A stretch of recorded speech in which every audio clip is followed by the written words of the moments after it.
The Cursed Millionaire married his maid. Leave a like and write in the comments which part of the world you're listening to this story from. Let's begin. The mansion stood alone at the edge of the desert like a monument to excess and regret. Built far from the nearest town, it rose from the red earth in sharp contrast to the barren land around it, white stone walls, tall iron gates, and wide verandas that faced nothing but wind and silence. Those who passed along the distant road said the house looked out of place, as if it had been lifted from another world and dropped where it did not belong. Others claimed it was exactly where it belonged, drawn there by something darker than ambition. The man who owned it was known simply as Mr. Harlan. No one spoke his first name anymore. He was a millionaire by frontier standards, his fortune built on rail contracts, land speculation, and mines that swallowed men faster than they produced silver. He had arrived in the region decades earlier with sharp suits, sharper instincts, and a smile that never reached his eyes.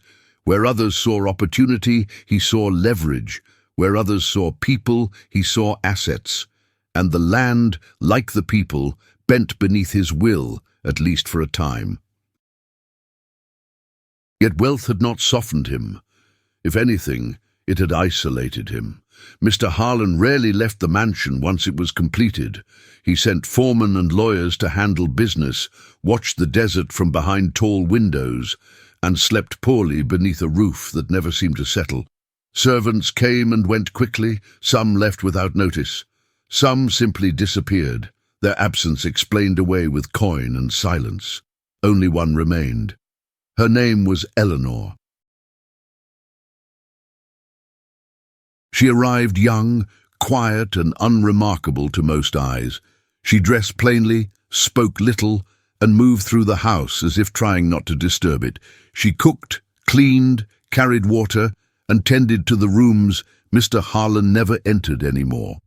Unlike the others, she never asked questions. Unlike the others, she never complained of the cold drafts that moved through the halls at night, or the way the mirrors sometimes reflected rooms differently than they should have.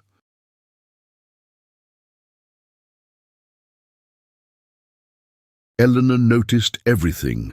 She noticed how the mansion groaned after midnight, as if the walls themselves shifted when no one watched. She noticed how certain doors refused to stay closed, and how Mr. Harlan avoided one wing of the house entirely.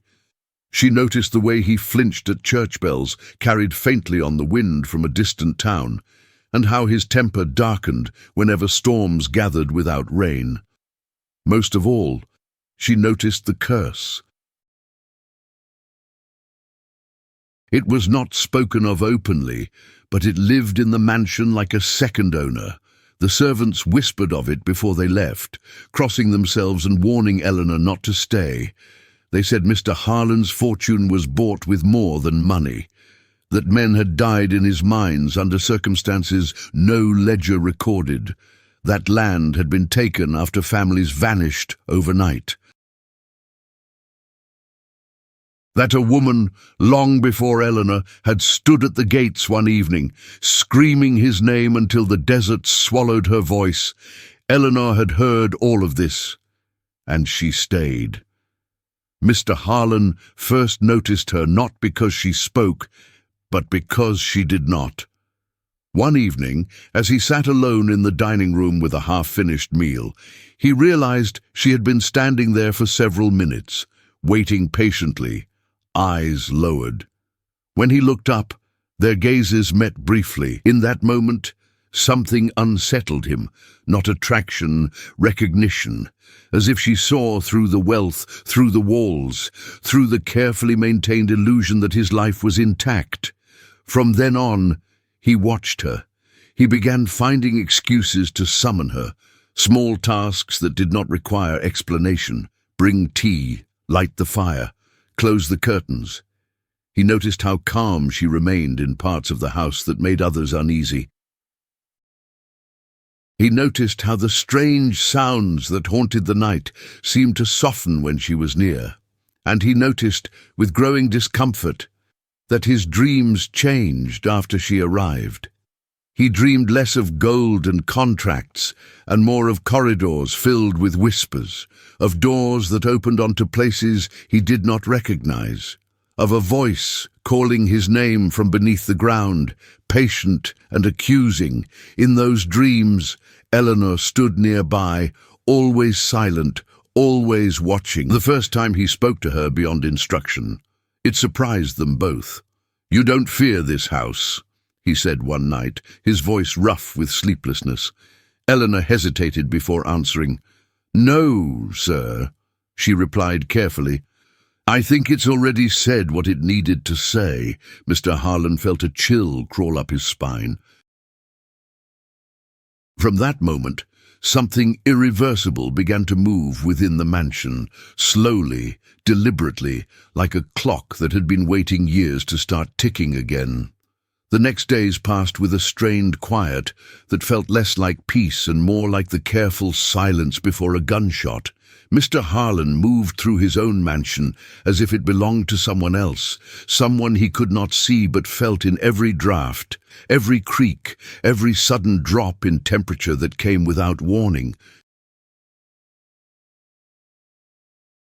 He had built the place to be untouchable, a fortress against the world and its judgments, yet it had become a chamber where judgment seeped in through the cracks.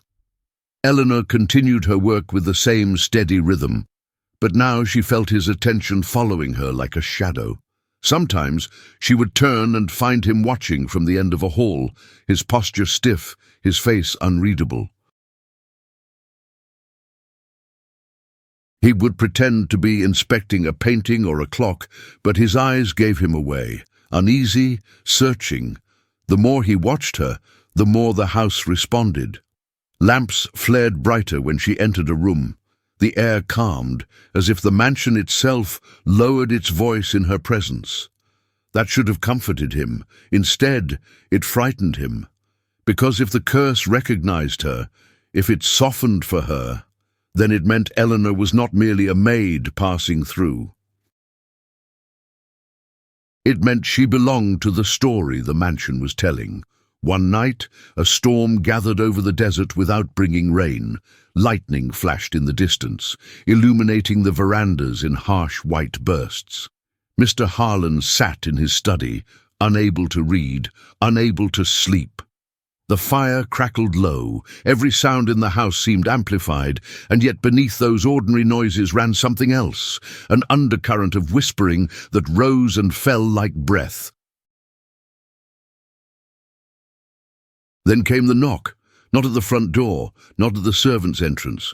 A knock from inside the house, deep in the wing. Mr. Harlan refused to enter. It was slow, deliberate, and impossibly polite, as though whoever knocked believed they had every right to be there.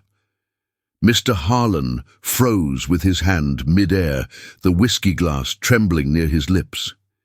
He stared at the hallway beyond his study, waiting for footsteps, for Eleanor's voice, for any rational explanation. The knock came again. He stood, forcing himself upright, and crossed the hall. The air grew colder with each step, his breath beginning to fog slightly in front of him. He reached the doorway to the forbidden wing and stopped. The corridor beyond was darker than it should have been, the shadows thick as drapery. The sound of the storm outside faded, replaced by a silence so complete it felt pressed into his ears. And then, from the darkness, came a voice. "Ah, Lan!" It dragged his name out slowly, as if tasting it. The voice was not Eleanor's. It was a woman's voice, but not alive. Too distant, too hollow, threaded with the rasp of sand over bone. Mr. Harlan stumbled backward, his shoulder striking the wall. He did not scream. He had trained himself out of screaming years ago, when fear became a luxury he could not afford. Instead, he turned sharply and walked away with rigid control, returning to his study and locking the door as if wood and iron could hold back something that did not respect doors. But the curse had spoken. It had chosen the time and the place to remind him that the mansion was not his alone. The following morning, Mr. Harlan sent a messenger to town with instructions. Bring the priest. By late afternoon, Father Callahan arrived on horseback, dust coating his cassock, Bible strapped to the saddle like a weapon. He was not young, but he had the look of a man who had confronted desperate things and survived. Lines around the eyes, a mouth that rarely softened. He stood at the gate and stared at the mansion for a long moment without speaking. When Eleanor opened the door, Father Callahan's gaze fixed on her as if recognizing something he could not name. It lasted only a second, but Eleanor saw it. Then he looked past her into the house, and his expression tightened. "This place is loud," he murmured. Mr. Harlan greeted the priest with forced civility, ushering him into the parlor. The air there was warmer, the light steadier, safe rooms designed for guests. Mr. Harlan sat opposite Father Callahan, like a man negotiating terms. And for a while, he spoke about nonsense, weather, business, the difficulty of finding reliable servants. The priest let him talk, then leaned forward and placed his Bible on the table with a quiet finality. "You didn't call me for conversation," Father Callahan said. Mr. Harlan swallowed. "Something is wrong in this house." The priest's eyes did not blink. Harlan's jaw tightened. "Since how long has it been wrong?" Father Callahan's gaze slid briefly toward the hallway that led deeper into the mansion. "And what did you build it on?" The room cooled by a few degrees, as if the house itself had leaned closer to listen. Mr. Harlan's voice lowered. "Land." The priest's stare sharpened. "Land taken from whom?" Silence stretched between them. Eleanor, standing by the doorway with a tray, felt the air thicken. She could sense the curse's attention turning like a slow head. Mr. Harlan finally spoke, and his words sounded like stones dropping into deep water. "There was a family, a small homestead. They refused to sell. There was an accident." Father Callahan did not flinch. "An accident," he repeated. Mr. Harlan's fingers tightened around the arm of his chair. "A fire. The wind took it. They were gone by morning." Eleanor felt her stomach twist. She had heard rumors. But hearing it from his mouth, placed in the open like that, made it feel like a confession offered too late to matter. The priest's voice became quieter. "And did you bury them?" Mr. Harlan's eyes flickered away. There was nothing to bury. Father Callahan closed his Bible, the sound like a judge's gavel. "Then you have built your fortune on a grave you refuse to acknowledge." Mr. Harlan bristled. "I have built my fortune on work." The priest's eyes hardened. "You have built your fortune on refusal. Refusal to admit what you did. Refusal to name what you took. Refusal to let the dead rest."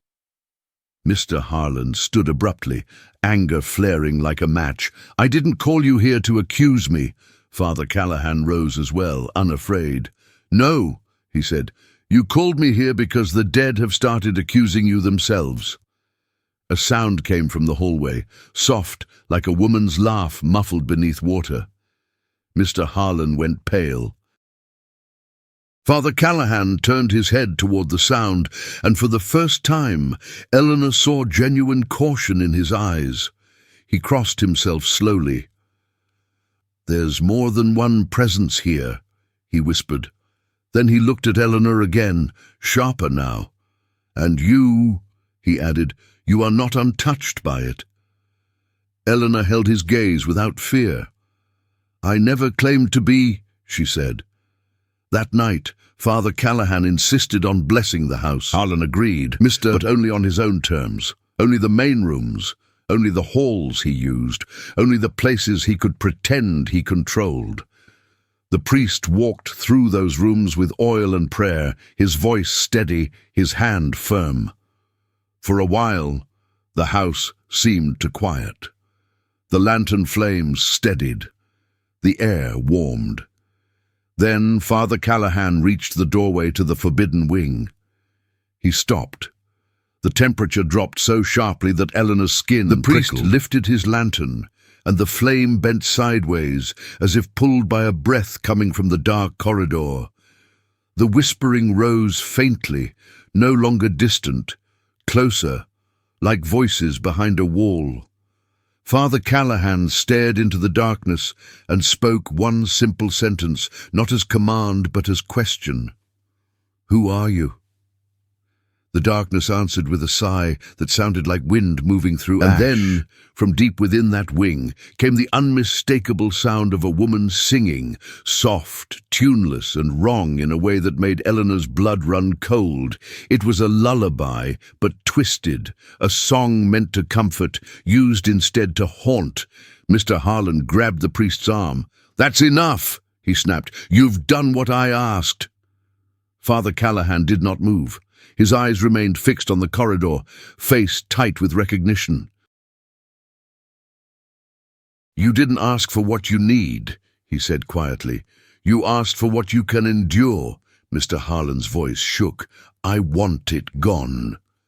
Father Callahan finally turned. "Then you will have to do what you've avoided for years," he replied.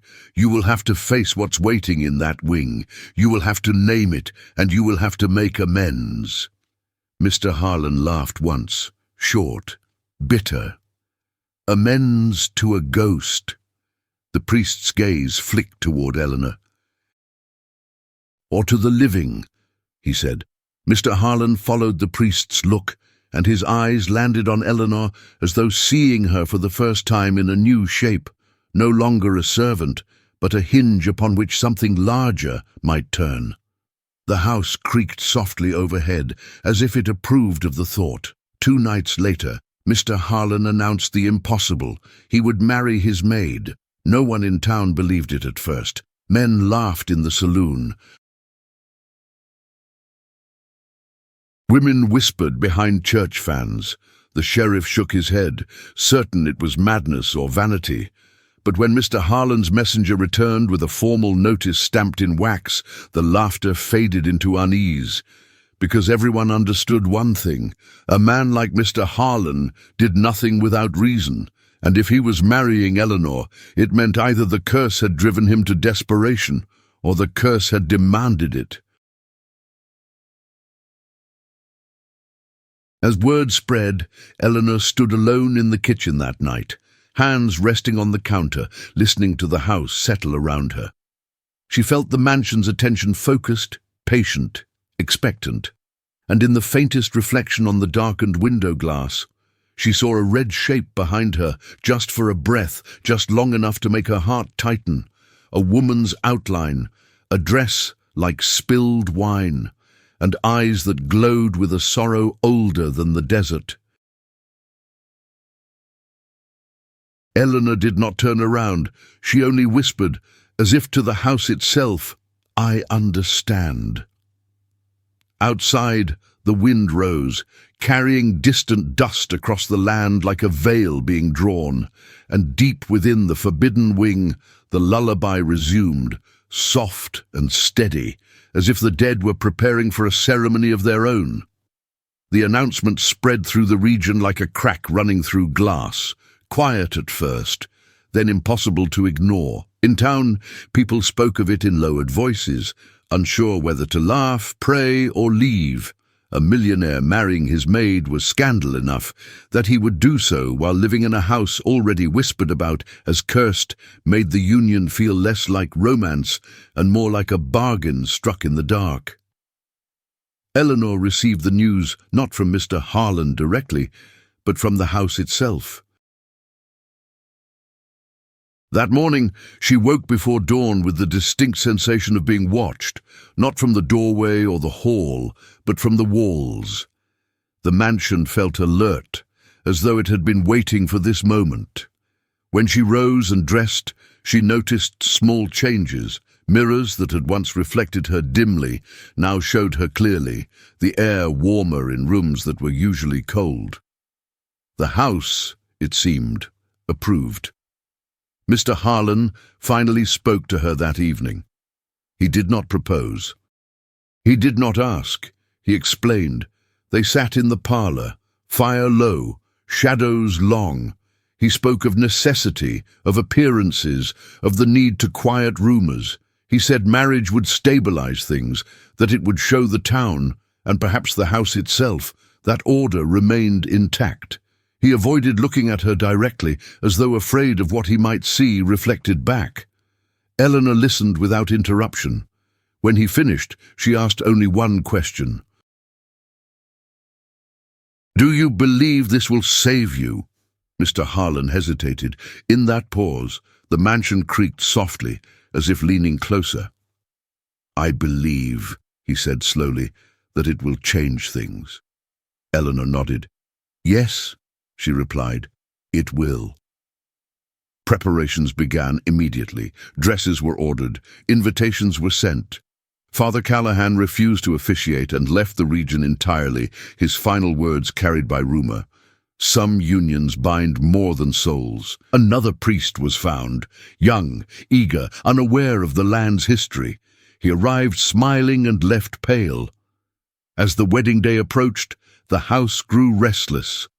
Doors opened and closed without cause.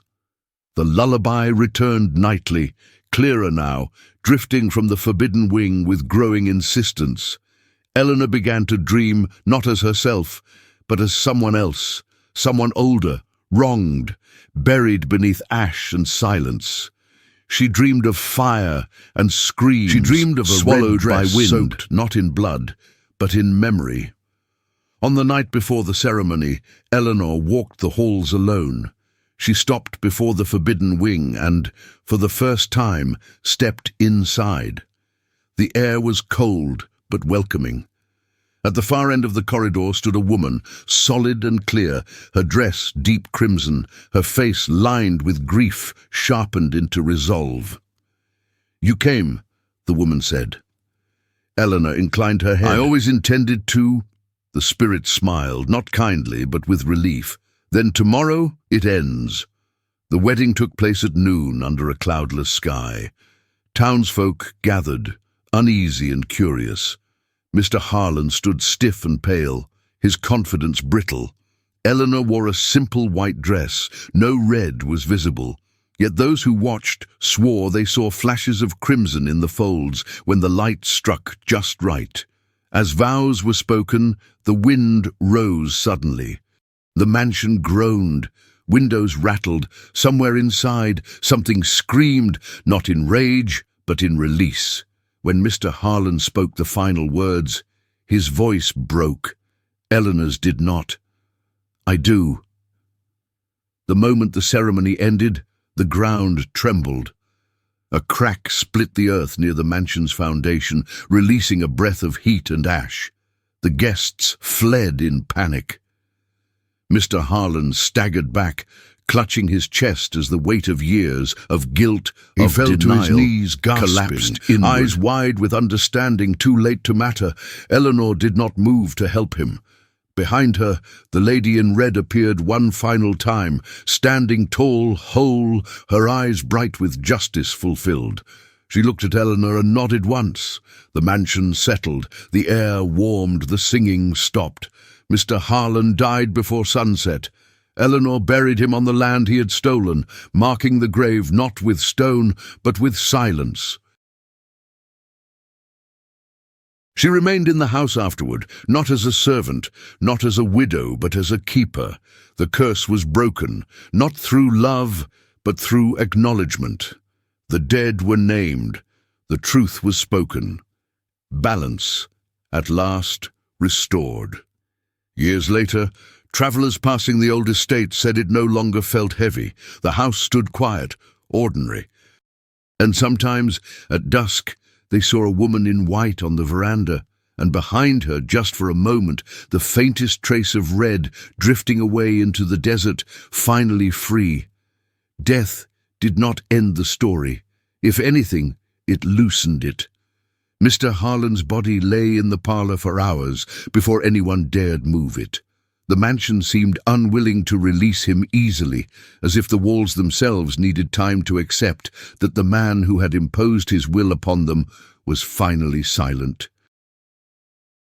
Eleanor sat nearby, hands folded in her lap, watching the light change across the floor. She did not cry, she did not pray, she listened. Outside, the desert shifted uneasily. Wind passed low across the ground, carrying dust in slow spirals that gathered near the iron gates before dispersing again. Birds circled overhead without landing. The land, like the house, was adjusting. When the undertaker arrived from town, he hesitated at the threshold. He later said it felt like stepping into a room where an argument had just ended. Voices gone, tension still hanging in the air. He avoided Eleanor's eyes as he worked, uncomfortable with the calm she carried like armor. The burial took place at dusk. No priest attended. No prayers were spoken aloud. Eleanor chose a place beyond the mansion's grounds, on the very edge of the land Harlan had claimed decades earlier. The grave was shallow, not from cruelty, but intention. She wanted the earth to know him, to feel his weight, to remember. As the last shovelful of dirt fell, a strange thing happened. The ground sighed. It was subtle, almost imagined, a settling sound, like a breath released after being held too long. Eleanor paused, her hand still on the shovel, and felt a warmth rise briefly through the soles of her boots before fading. Somewhere deep beneath the surface, something old and restless finally went still. That night, Eleanor slept without dreams for the first time since arriving at the mansion. The days that followed were quiet in a way the house had never known. Doors stayed shut when closed. Mirrors reflected honestly. The forbidden wing no longer felt forbidden, only empty, stripped of its weight. Eleanor walked its halls freely now, opening windows that had been sealed for years, letting desert air wash through rooms that had once breathed sorrow. She found things there.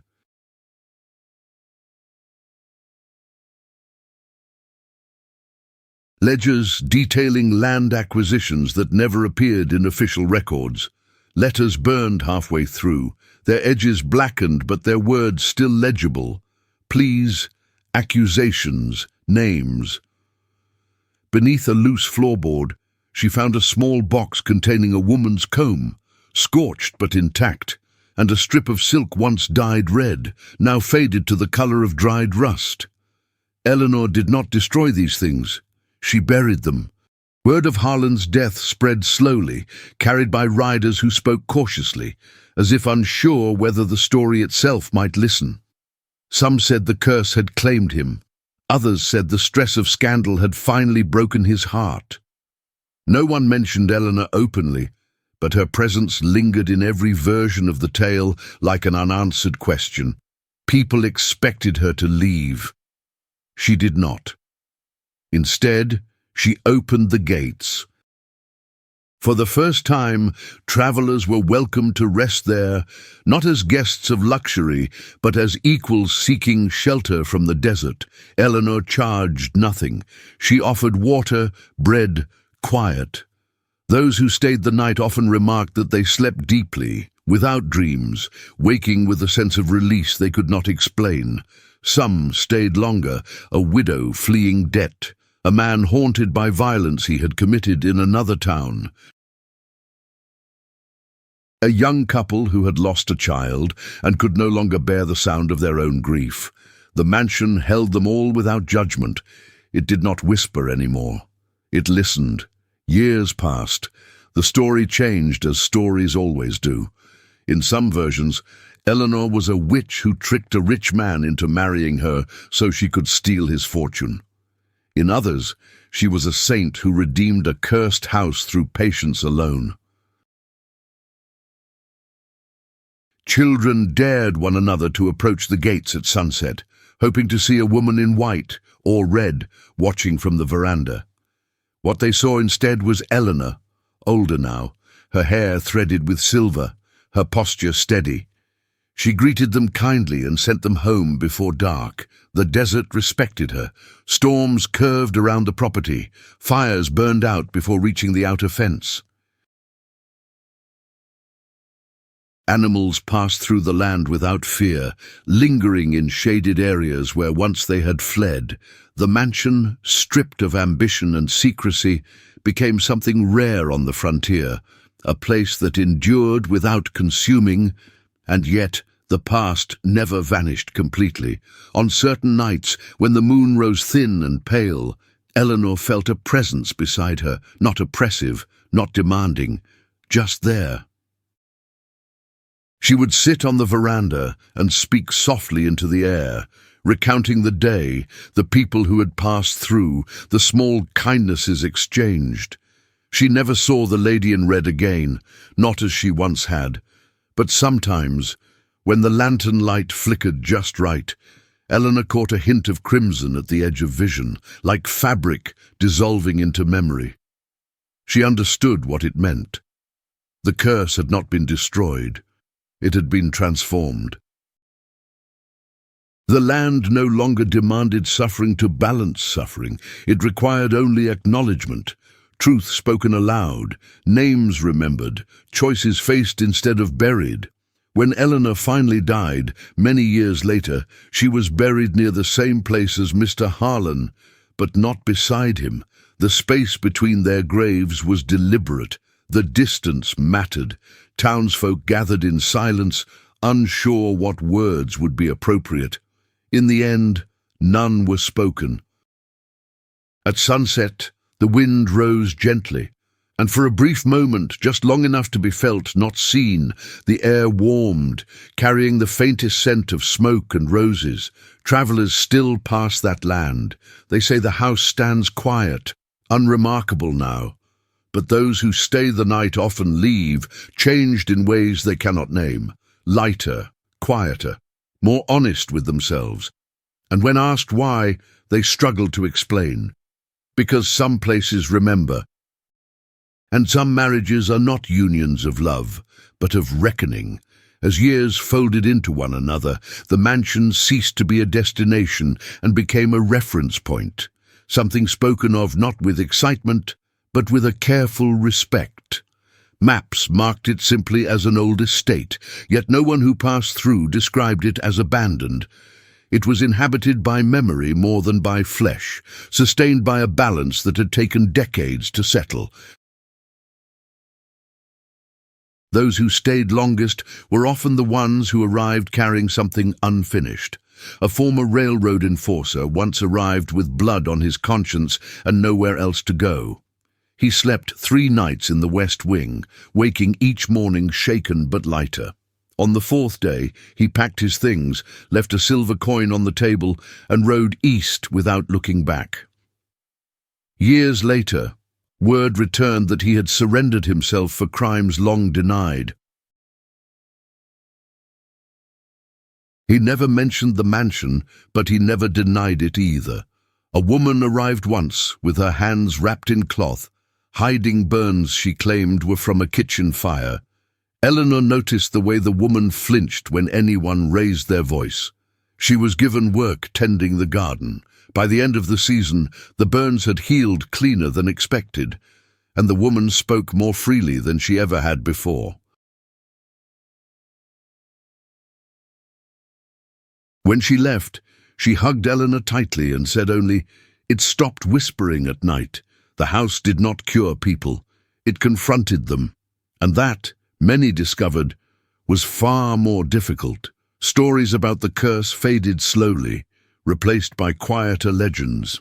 The lady in red became a symbol rather than an apparition, a warning told to children about greed, about silence, about believing wealth could shield one from consequence. Some versions claimed she had been Eleanor herself. Others insisted she was something older, summoned rather than born. Eleanor never corrected anyone. Truth, she knew, did not require defense. One winter, decades after Harlan's death, A group of surveyors arrived with plans to divide the land. They carried papers stamped with authority and spoke confidently of progress. Eleanor listened, offered them tea, and walked them to the boundary markers herself. The wind rose sharply as they argued, dust stinging their eyes, the ground beneath their boots shifting in subtle but unsettling ways. That night, none of the surveyors slept. They dreamed of fire without heat, of voices beneath the earth asking to be named. By morning, their leader tore the papers in half and announced they would not return. When asked why, he said only that some land did not wish to be owned again. Eleanor smiled and said nothing. As the world beyond the desert changed, new towns, new wars, new fortunes rising and collapsing, the mansion remained deliberately behind. Electricity was never installed. Telegraph lines stopped miles away. Eleanor insisted on lamps, on handwritten letters, on slowness. Those who questioned it found their objections fading inexplicably after a single night beneath the roof. The house remembered what haste had done once before. When Eleanor's hair turned fully white, she began to speak less. She spent long evenings on the veranda, watching the horizon, her posture relaxed, unafraid. Sometimes she hummed, a tuneless sound that drifted into the air and dissolved before becoming a song. Those who heard it felt no fear, only a strange calm, like closure finally settling into place. One evening, near the end, she spoke aloud to no one in particular. "It's quiet now," she said. The wind answered with a gentle stir. On the night Eleanor died, there was no drama. She lay in her bed, windows open, desert air moving softly through the room. Just before dawn, she opened her eyes once more and looked toward the far corner, where the light was weakest. For a moment, just one, there stood a woman in red, not torn, not burned, whole. She did not speak. She did not accuse. She only inclined her head in acknowledgement, the way one does when a long task has finally been completed together. Eleanor returned the gesture. Then the room warmed, the shadows softened, and the presence faded, not into darkness, but into the land itself. Eleanor was buried the following day, the service attended by townspeople who could not quite explain why they felt they owed her something. The mansion doors remained open throughout the ceremony. No wind rose.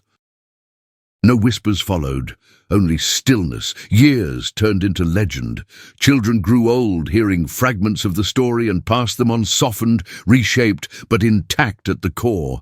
A rich man, a stolen land, a woman who refused to be erased, a marriage that was never about love, but about balance. Travelers still sometimes stop at the old estate, though fewer each year. They report nothing strange, only a sense that the place asks something of them. Honesty, perhaps. Or memory. And sometimes, as the sun sets and the sky deepens into shades of crimson, they feel a presence beside them, not threatening, not demanding, simply watchful, a reminder. Because curses are not always broken by force. Some are resolved by truth. Some by acknowledgement, some by someone willing to stand where silence once stood. And that is why the land remains quiet now, not empty, but at peace. Long after Eleanor's name faded from local records, the land continued to work in quiet ways that only those who stayed long enough could perceive. The mansion no longer drew attention from a distance, yet travelers who crossed its threshold often left with the unsettling sense that they had been witnessed, not judged, not weighed, but seen in full, without the comforts of pretense. Some spoke of time behaving differently there. A night's rest felt longer, deeper, as though the hours stretched to accommodate thoughts long avoided. Others claimed they lost track of minutes entirely, emerging at dawn with memories stirred loose from decades past. No one described fear. What they described instead was confrontation, the gentle, unavoidable kind.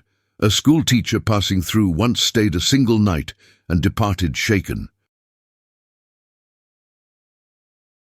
In town, she confessed that she had dreamed of every student she had ever dismissed as unimportant, their faces lined with disappointment she had never noticed while awake.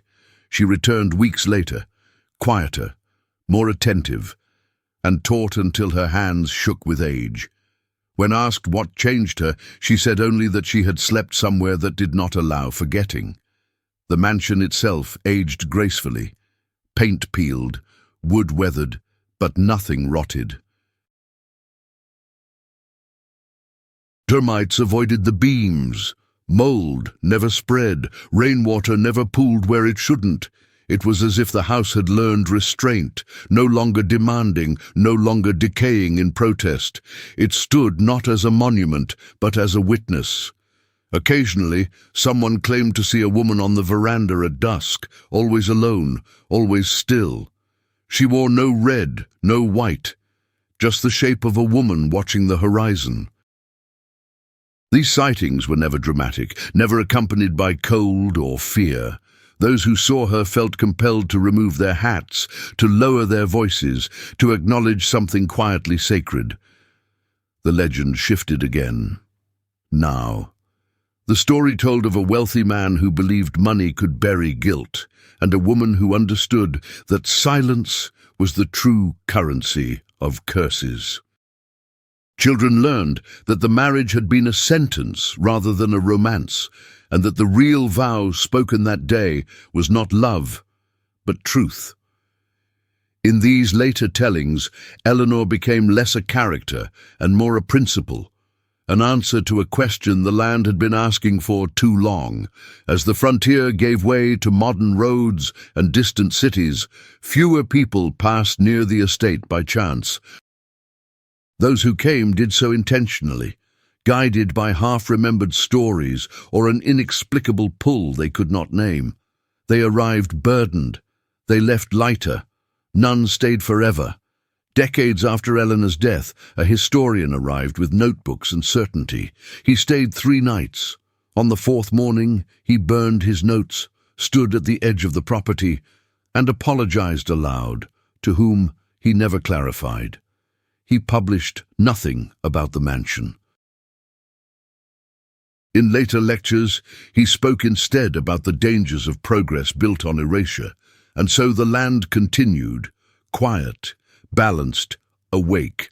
If one listens closely at sunset, when the wind slides gently across the earth and the sky turns the color of old embers, there is sometimes a sense not of voices, not of movement, but of completion, like a long-held breath finally released, like a ledger closed after the final entry.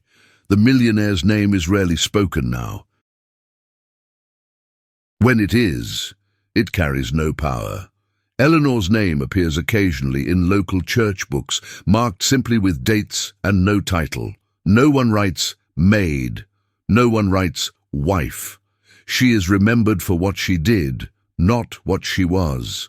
And somewhere beneath the mansion, beneath the soil that once hid fire and bones and silence, the land rests, not because it has forgotten, but because it has been answered.